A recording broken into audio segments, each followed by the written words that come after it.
made that confession and you meant it. But today I ask you, is this still your confession? Is it still your confession? Miss Sharon, I want to apologize. I know you told me to text you or come see you at before church. I didn't make it. So we're going to work together. We got it. You got your hair laid like Mary J back there. No more drama, huh? All right. I'm going to keep it going. I know I got to get them jokes in. But let's talk about confession. Somebody just shoot some things out. What's confession? What's confession? Walter. He like, his dreads came back here. He is done. Walter, what is confession? Tell something. Okay. All right, there we go. You got one, my man? You look like you play ball. I had to take you to the court. Confession, when you admit something wrong. Okay. Admit something wrong. Okay. You play a little ball? Basketball? Okay. I'm going to dust you off in the back. I won't have to go to the, I only got right there. All right. Come on, adults. Let me see something. Confession. Asking for forgiveness. Owning. Declaration. Okay. Transparency. Okay. Now, who else? What Pam Grier? Y'all gonna have fun with me tonight. Admitting.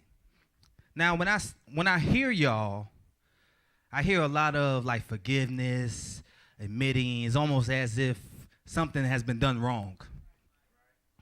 But I don't want to talk about that confession tonight. I want to talk about the confession when you open your mouth and say, it's God that I want to live for. That's the confession. Because sin, I'm not saying we're going to cut that off tonight. We're going to deal with that. But I want to talk about when you first came to God, what was your confession? Okay? Now, confession, I have to use myself in this. I have done mature confessions and immature confessions. And I'll give y'all a case in point, okay? Now, we're going to go to my confessions here. Identifying mature confessions from immature confessions. Now, I had to put this in the context of like boyfriend, girl, boy, all that. You know, I had to put it in that because, you know, that's pretty much, you know, not all I know, but 50%, maybe 65. Okay? So, in a confession, when you first meet a lady, like that thing right there, when I first met her, I made a confession to her. I wanted to talk to her. I wanted to be in her life. I made that confession. I remember it. I had prepaid minutes on my phone. Okay? 30 minutes. 30 minutes, okay? So it had to be quick confessions, okay? And that's in a month. 30 minutes in a month. Mom. That's why I had to get a job. This don't make no sense. Thank God for the job, right, Ma? So I made this confession. I'm wooing her. I'm talking to her. It was outwardly. Confession. A mature confession is always going to be outwardly. It's going to be so everybody can see. Everybody. Now, let me show you where I was immature, trying to make a mature decision. Okay? Now, I'm talking to Bonnie. I'm like, hey, I can make you fly. Okay? And all the guys, y'all with me, say, woo. I like to thank all three of y'all in attendance. But I remember making a mature confession with an immature mindset. I told her I wanted to be her everything and I wanted to work this just me and you, right? Now, don't hold nothing against me. Dad said, he told me he's hoping to come preach now. You can't hold nothing against me, okay? What I say tonight.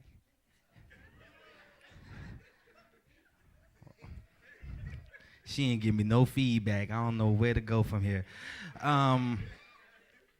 So now, when I get off the phone with Bonnie with my 30 minutes prepaid, I call Susie. Don't act like y'all ain't never been a part of that situation.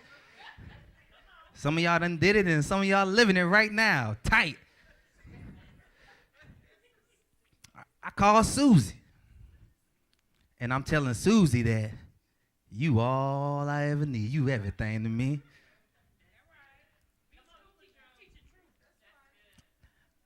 Now, when Susie asked me about Bonnie, because she done seen us at the wall locker a couple times, and I done walked you to class, now I got to play it to the left, like, oh, Bonnie? Man, she helping me with my homework, man. You know I'm trying to pass, right? Yeah, she helping me with that. So the confession that I was saying to her, it wasn't real. So let me put it in context. I know some of y'all waiting for me to get there. You said that you wanted this relationship with God, right? And you said it outwardly, right? You're supposed to say it outwardly. But when the time comes to confess really outwardly, you really hold it private. You hold it private. And the private thing about it is now Susie, she got to do her investigation still. She still ain't believing what I'm saying. So what Susie do? No, that ain't never happened. That's real folks. We ain't got real folks in this world. Come on, that's real. Now, if somebody did that, that's real. I respect that. But what we do is we send one of our best friends, Susie, send Sally over there to act like she cool with Bonnie. That's what really happens. Come on, y'all watching Love and Hip Hop? Let's get it. Atlanta just started too. I know some of y'all really hyped about that Atlanta on the real. I'm not messing with y'all. So you send Sally over there, and Sally's investigating. She's trying to figure out, do you have something? You know, she ain't asked her straight up. It's more to like, who you talking to, girl? Bonnie, y'all, you know, glowy eyed because of me. So she talking to JR. So Sally like, oh, how long y'all been talking? You know, trying to get the scoop. So then she goes back to Susie and tells Susie everything. And then next thing you know, I get a phone call about 10 o'clock at night. And Susie, she still ain't believing me, right? I'm telling her, hey, that's right after I got off the phone with Bonnie. Hey, you everything I need. You all I want, Susie. And she's like, yeah, I am, huh? I'm all you want, huh? I'm everything you need. Yeah. So tell me about Bonnie. Somebody said, tell me about your God. You know, you this Christian. You supposed to be a Christian, right? And I see you not living like a believer. So tell me about your God. Is he really your God? They don't say that, because I told you, if you live in a world like that, we wouldn't have the problems we have. But they're saying that when they see your actions and how you live. So, mature confession is always going to be outwardly. And I've learned that in marriage. I got to show outwardly all day, every day. I put her in front most times just because, even when I'm in a bad situation. Guys, you know you've been there before. Eye candy comes through. Hey, man, I am married. Go on about your business. And she ain't even said nothing to you. How many guys been there before? Just because she walked through your presence, she disrespected your wife just then. Look at here. I got a wife. And I'm not going to be here with you. Well, guys has been there. If you in marriage longer than 3 days, you've been there. Okay? My next thing is action.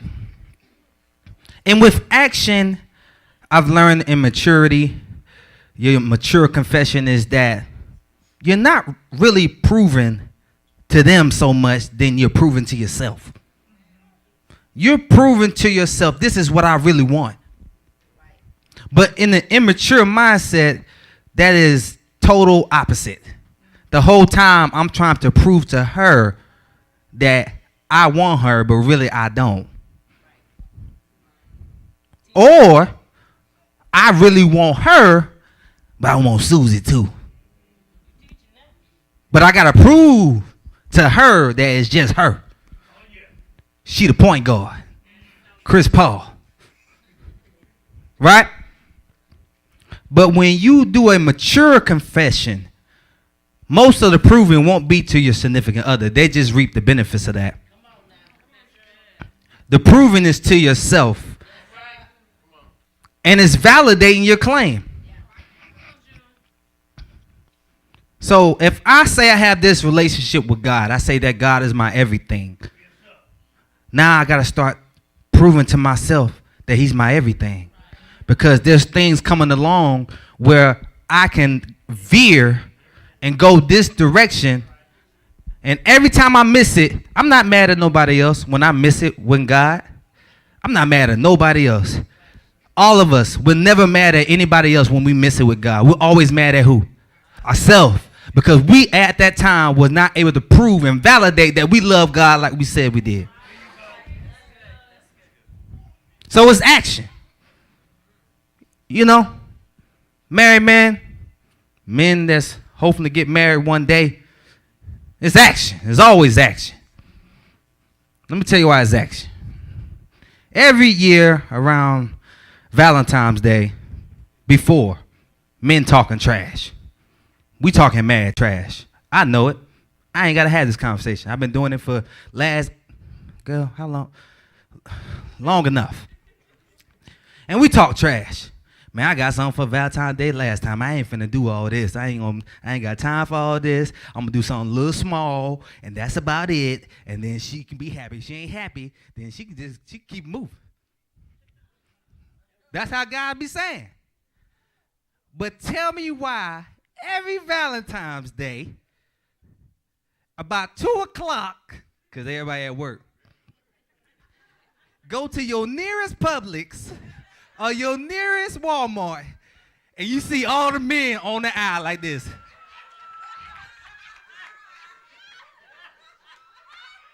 And the funny thing about it is that they really jack the prices up on that day. But the day of, we don't care. And then they put the little, they put everything out so it's like easy access, like a cookie with no wrapper. You know what I mean? So it's easy access. So they put the most expensive stuff out there, and you just start grabbing stuff. You just like, let me just get this. I think that's enough. I'm talking about you've been talking mad trash, and here you are walking out of the Walmart with a big old teddy bear. You can't even get it in your car. You got a Prius with a big old teddy bear. Look like you Ubering somebody. Put your seatbelt on. Every time. And the reason why, guys, we fold every time is because really we want to show that action. Because I promise you, it's nothing like my wife's face when she's like, oh, baby. Oh. It's the same flowers. I don't know why they still getting them. Like, that's how I know men don't work like that. Because the same thing, the same flower, oh, they just get them every time, all right? So next year I'm going to get them flowers, though. I might get them delivered next time. Won't they do it? All right. Let's keep it moving.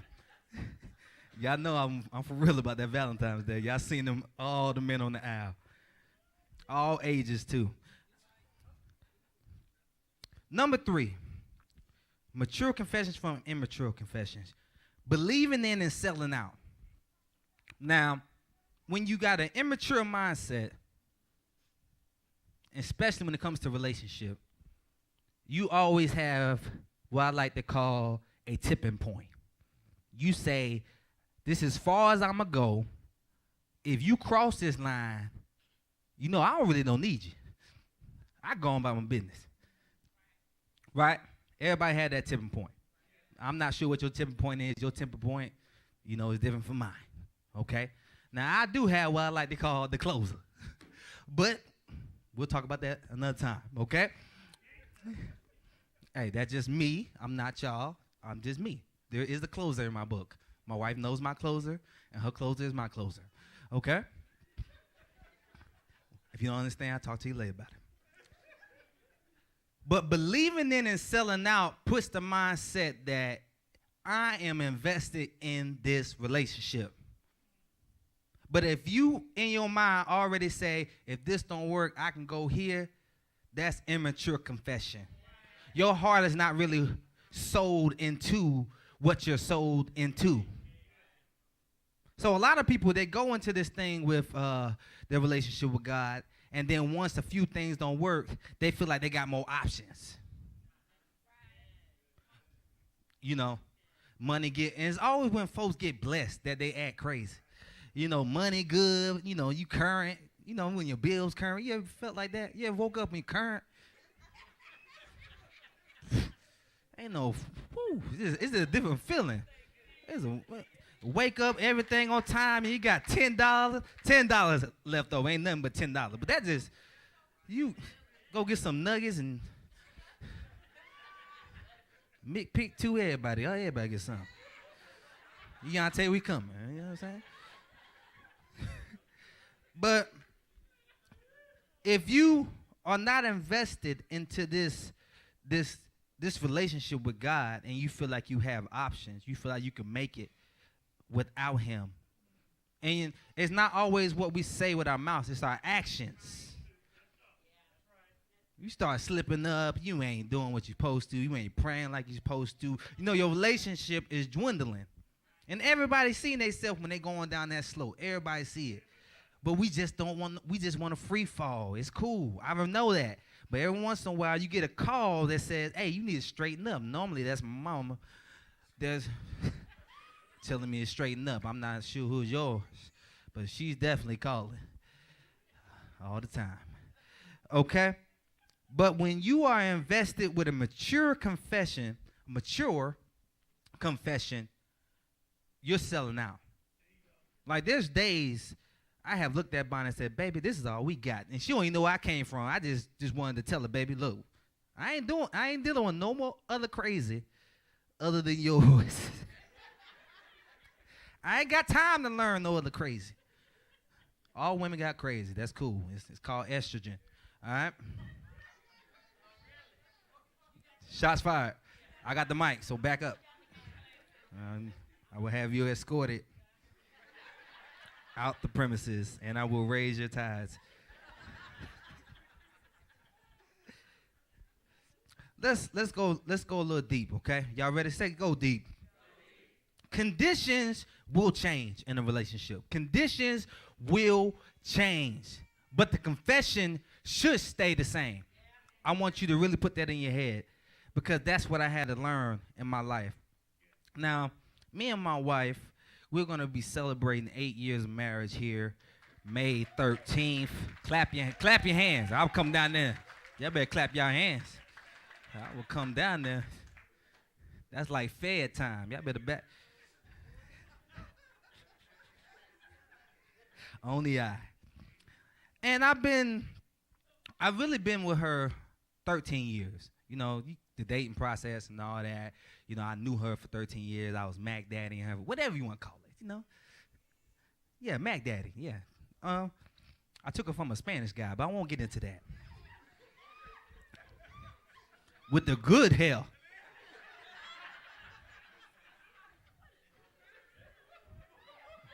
Avis, I'm just saying he had good hair. And this straight Wakanda right here. The Black Panther will now be stripped away. All right, let's get back to it. So I met her in 2005. I made this confession that I wanted to be committed to her. I did. I remember like yesterday. I had her coming to visit me at the house with my mother. I let my mother see her. You know, any young man, if you got a woman that you thinking about, the mama is the radar. Cause I used to bring girls home. I'm like, now she did it peaceful, cause she a church woman. So what she would do is when I let them into the other room, the living room, she'd be like, mm-mm.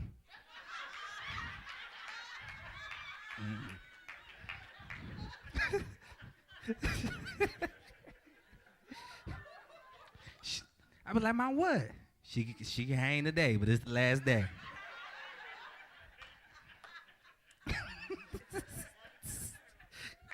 So I find myself bringing in girl. I'm like, "This mine." No, but for some reason, Bonnie didn't get that. Okay, so I felt like I was in the right direction here. I had this relationship that I was trying to build with her, but the immature part was I wasn't ready for the conditions. I wasn't ready for it. So I made a commitment, an immature confession, that Bonnie, you're everything I want at 17. You're all I need. But the conditions I thought would stay the same. I thought that we would never have too many arguments. I thought that no matter who came around, I wouldn't. She the one. But that's why I failed to realize there's no test in a relationship without changes of conditions. So I'm now in the Army, okay? I'm in the Army. I'm 18 years old with money in my pocket. Now, any grown adult know that is the bad situation when you ain't got God. A lot of y'all shaking your head now. So I won't get into those stories. But what I will say, hey, hallelujah. Thank you for restoration, Father. It was the beginning of my downfall. And that's where a lot of you have missed it with your relationship with God. You're not really sold to have a relationship with him. You want this thing, but you know you still got these options. You still got these things that you want to do. But you make this confession. Boom. I want to be saved. That's one. Boom. I want to join World Changes. That's two. Boom. I'm called. That's three. I'm just I'm tagging. I should have got a few of y'all by now, okay? But you don't know the test of what you're saying. Your confession will be in the changing of the conditions. Okay, when you first came, it was there was nothing left. That was it. But eventually, things get better. Things are going to change, and that's could be the very downfall of your relationship with God. And you made that confession. It's your downfall. Because you see now, as God, he's just like Bonnie. You told me you love me. I was with little Rico Suave. I was having a good life with Rico Suave. I had a whole bunch of pictures in my notebook about him and all that. You feel me? Hey, look, I ain't tooting my horn, but I'm just saying. Yeah, I'm tooting a little bit. You know you're doing something, you walk like this. Yeah, you know. I'm going to use us a lot because this is all I know right here. So I'm sorry. Some of y'all might be hating. He talking about his wife. Yeah, because that's something you want. It's all good. Take a shot. Boom. So that was my downfall. My conditions had changed. We had a long distance relationship, and I definitely wasn't ready for that. And it began to spiral. And eventually, she began to see it. See, God is an all-knowing God, but he allows us to show who we really are. So she began to see it, that the confessions I was making that she was the one, that she was all da da da da, they weren't true. Because when it came to proving how true they were, I wasn't proving.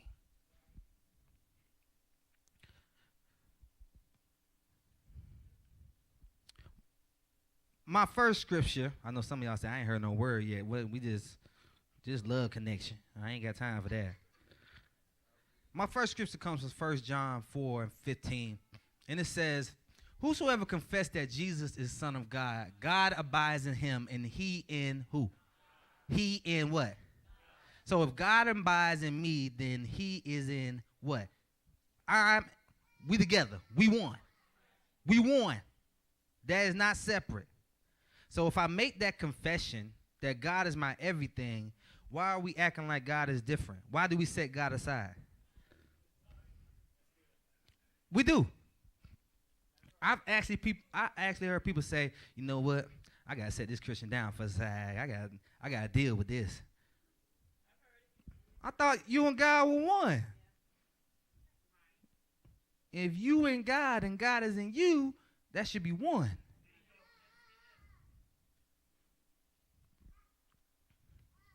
So I'm thinking in my head now as I get older. I'm about 22 now. I'm about 21. Was I 21, baby? I want to say 22. I'll say 22. So I'm done all this jumping around, playing around. I want a real commitment. All right. So I look Bonnie. I had to come up on this stage. Before then, we already had the little wedding thing. I was 22. See, she know. Thank you, baby. So I brought Bonnie up on this stage. I got on one knee. As I'm getting down, I'm shaking like a Chevy 1967 with bad gas in it. Now that's shaking, ain't it? But I was terrified. I wasn't terrified because like a movie terrified, like Chucky used to get me back in the day. For real. I couldn't even sleep with dogs. I just look at them. Hold up, you gonna wake up? All right, we good. All right. I wasn't terrified like that bad report card. You know, that long walk home. Y'all remember that? For all you bad kids. I know the good kids, y'all good. But for the bad kids, for some reason, your stop was first that day. You the last stop always, but the day the bus driver want to be good and get you home early for your butt cut. So your stop first today, and then he opened the door, and now you walk in that road of execution. It's just long. And both parents just happen to be off that day. They're just off. They knew report card that was coming too. So, I wasn't terrified in those means. I was terrified because her relationship was what I really wanted. I have realized that there was nothing else I wanted but with that relationship. And I didn't want to fail at it. I didn't.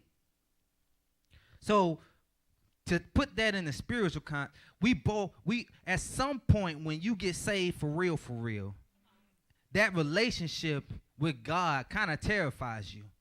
Because you get to the point, if you ain't got that type of, like almost like scary, like you don't want to go against them. If you ain't got that in your heart, I question it sometimes because that's how it is when you save for real. I ain't talking about that play just, when I'm down and out. Hey, I come here, cry a little bit. Hey, somebody hold me. All right, then I go on about my business. Hey, I'm good. You know what I'm saying? Till the next time. And I come back, cry again. I get saved again. I might be hitting some of y'all, but that's what I'm here for. Let me hit you. All right? So when you really got that relationship with God, you terrified of failing at it. And every time you slip up a little bit, you almost about punch yourself, don't you? Don't do it now. Pam Green, don't punch yourself. But it was because I really wanted her. I wanted her. Now, I want to go to a scripture. Y'all check this. Go to Matthew 10:32 through 34. I'm sorry, I'm on my phone for real. This is I want you to consider this. You have invested time, patience, you've long suffered, you've given up joy, you've given up a multitude of great attributes to this one thing, this one person. Everybody has been there. You have given everything you had to this one person. One. Nobody else, right? You've given them everything. Everything. And they don't value that. They don't care about it. Have you ever been in a relationship like that? You ain't got to raise your hands. I know some of you have.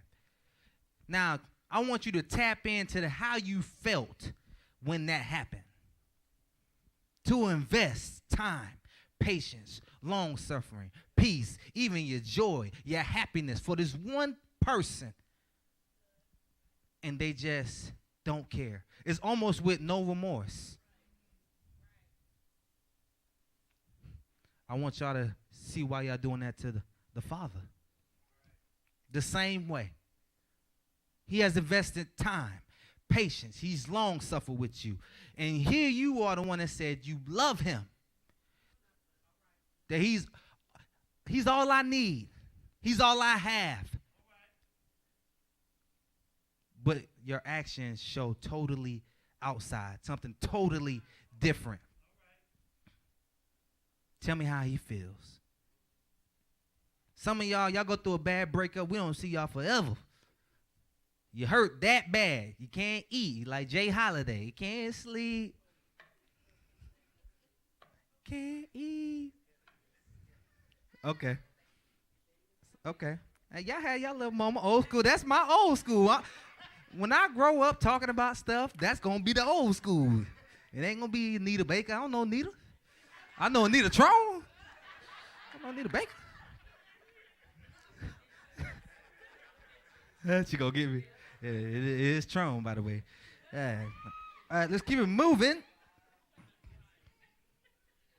How can we expect a loving God to keep a great commitment and love towards us, but we ourselves are unwilling to reciprocate the same? We're unwilling to do it. I mean, unwilling means you're not even trying. It's just talk.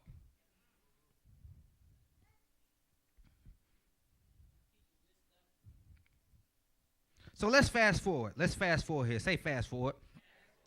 So me and Bonnie been married. I'm going to go ahead and say 8. I like the round. We're going to 8. May will be 8 years. So 8 years, 2 beautiful boys, 2 big biscuit head boys. My mom looking at me messing with their self-esteem. But the conditions I felt changed. My financial stability, my mental health issues, bill issues, normal issues, personal, between me and her issues, personal. I'm keeping it PG-13 as I can.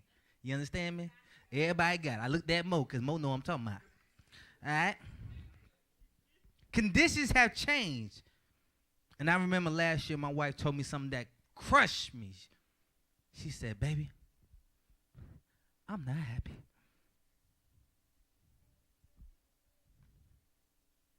I mean, immediately, like, I got mad. I'm like, you ain't happy. Hold up, time out. I done let all this stuff go. All this stuff. 7 continents of stuff.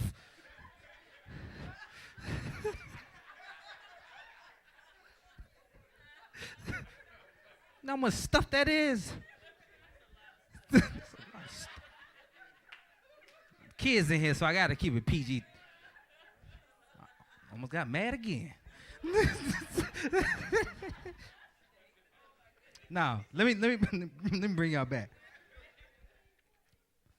I started being defensive. I mean, just immediate because I'm thinking like what stuff I have done. Not just women, progression in things, taking the time, listening when I can, doing the game, you know? This might be a vent session. I don't know what this is. Hopefully y'all get some word out of it. No, immediately I got defensive. I'm mad. I was even a little, broke-hearted about the situation. Like, you unhappy with me? And I've changed from 7 years ago now. I've changed. I got people that tell me every day. My dad telling me, son, I'm proud of you. You're changing. You're ready to take over.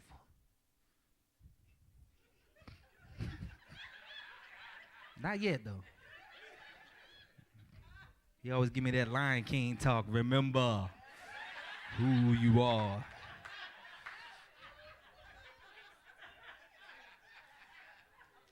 But I can still remember it when she said it. It crushed me a little bit. But when I got into my alone time, I started thinking about it.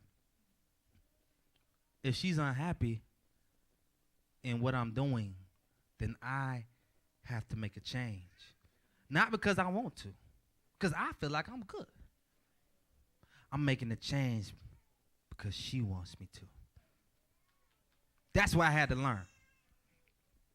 And see, God has been telling a lot of y'all he's unhappy with you. And the first thing you say is, I done let go of all this stuff. I ain't clubbing no more. I don't know none of the new dances. I'm just lost. Somebody did something yesterday. I'm like, what is that?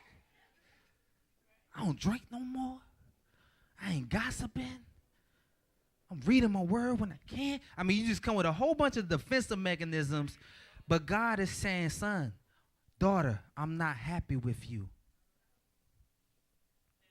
But if you love him, the confession that you first made, if you love him, he's all I have. He's all I ever need. If that is the same confession, then even though you feel you shouldn't change, you change because you know that's going to make him happy.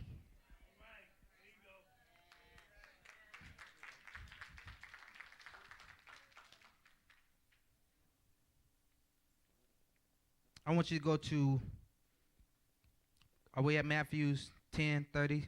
You out there? So everyone who acknowledged me before men, I will also acknowledge before my Father who is in heaven. This is Jesus Christ. Say Jesus Christ. Okay, he's talking, okay? But whoever denies me before men, I will also deny before my Father who is in heaven. So we always think that we live in what this called this grace thing where, we can just live how we want to be and do how we want to do. And then one day we'll have this moment right before our eyes close. We always think we'll have that moment for your eyes closed to get it right and make things right with God. And then he's going to say, son, daughter, come on in. But see, Christ was telling us here that it's your confession that he's going to be watching. Because you're saying it, but you're showing something totally different. And keep living that way because it's going to come back full circle. When you do come to visit me, I'm going to intervene and say turn away because you never loved my Father. If you did, you would have lived totally different when you had the chance.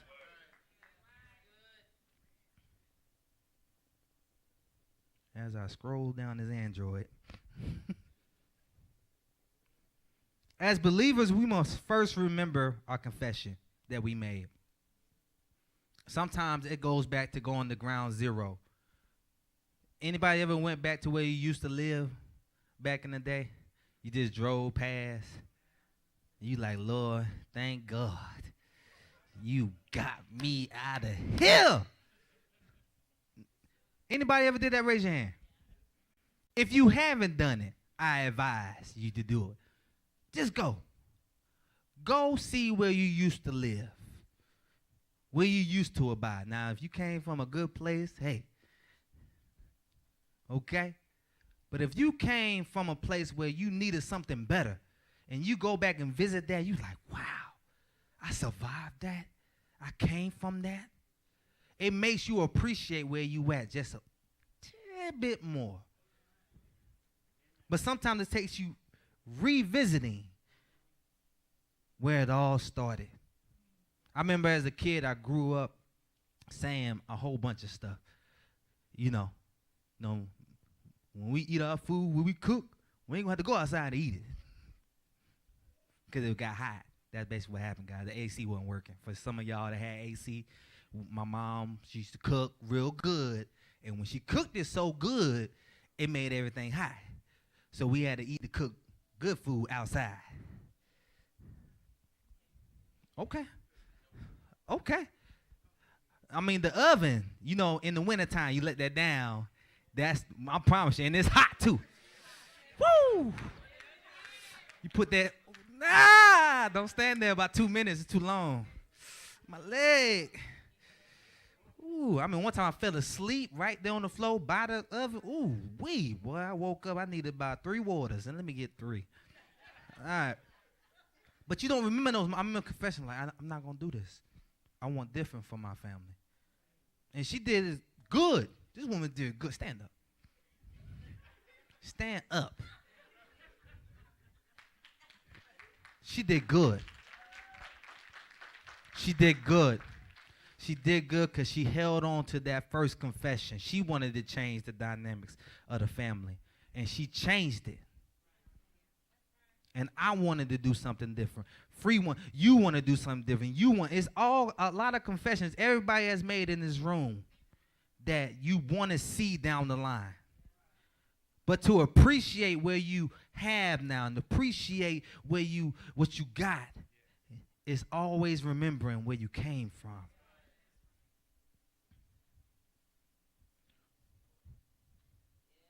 But I got news for y'all. As we remember our first confession, God has been speaking to us. He has been speaking to a lot of us in this room. His displeasure for our lifestyle. His disgust of how dark our hearts really are. He's been speaking to a lot of us. And it's time to start going back to that first confession. He's saying to you, hey, you said you love me. And I'm unhappy. And I don't know about y'all, but when I love something, the last thing I want to do to something I love is make it unhappy. I mean, for real. I got 3 women, my mom, my sister, and my wife. I promise you, I will move some furniture all through this building for them. And anybody in the way. You understand me? Just got gangster, didn't it? I don't know. Might have been a spirit. Might need to set that out. Somebody might be thinking something. They like, you know what? I'm going to go ahead and retreat. Speak it to the atmosphere. Let it be known. Write the vision. But I would never want to make them unhappy. I confess that I love them, and I want to always continue to prove that. Not just to them, but to myself that I love them. So I make sacrifices. I do things that JR don't want to do, because I want to show them that I love them. Your confessions must be true. And I'm going to end with this, and then I'm going to get out your way. Romans 10:9-10, it says, because, let's read it together. If you confess with your mouth that Jesus is Lord and believe in your heart that God has raised him from the dead, you will be saved. For with the heart one believes and is justified, and with the mouth one confesses. Say confess. So that's where it starts. It starts with you saying, hey, I want honest change in my life, and I need God. That's the confession. It's so easy to say, but where it becomes mature and immature is your actions. It's what you're doing. Is it outwardly? Are you when you get around people that ain't worshiping and doing what you're doing, do you just cloak in and fit with them at the workplace? I've been there. I love God. I've been there. Yeah, let's have this drink. Come on, let's do this. I've been there. I've been the flip side. But people respect when you are true to what you are, even if they don't want it. They respect it.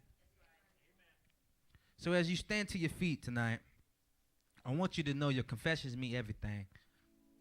You once said is, God, you all I have. You all I need. You confess this out your mouth. But now it's time. Are you still holding on to that confession? Are you still living it out? And it's an evaluation. It's not like once you come to God, you're going to always be on point. But you got to recognize when you done fell off. So when you recognize that, are you doing something about it? God is saying, my son, my daughter, I am very unhappy. So what you going to do? Are you going to change something? Are you going to make a move to do something different? Because conditions, I don't care what you do. When you walk out of this building tonight, your conditions will continuously change. But your confession, my family, I pray must always stay the same. So if you want to get that jump start, you need a jump start. You need to rejuvenate that confession that you first made. I don't care if you was a little boy or a little girl when you first made that confession. I don't care if it was last year you made that confession. I don't care if it was 24 hours ago you made that confession. If you know yourself, you made an immature confession. And tonight you want to make that mature confession. I want you to come and see one of these ministers to lead you in that direction. Don't leave tonight. Don't leave tonight and not make that change. Make your father proud. Make your father happy. When all of a sudden I am unaware of these afflictions eclipsed by glory, then I realize just how beautiful you are and how great your affections are for me. And oh, how he loves us. World Changes Tabernacle, led by Prophet Prathan Powell, is a word-based church committed to seeing you win. We're called to create a loving and caring community for all people and work together for justice and peace in our world. Recognizing that our spiritual journeys are all different, we strive to be respectful and inclusive concerning each individual's relationship with God. We believe that Christianity is a lifestyle, and we're committed to teaching, learning, and living the Word of God. It's more than a song, more than a shout, more than a dance. Whether you're a committed follower of Christ or just curious about God, you are invited to visit with us. Give us a call or check out our website for more information or to see our sermon times.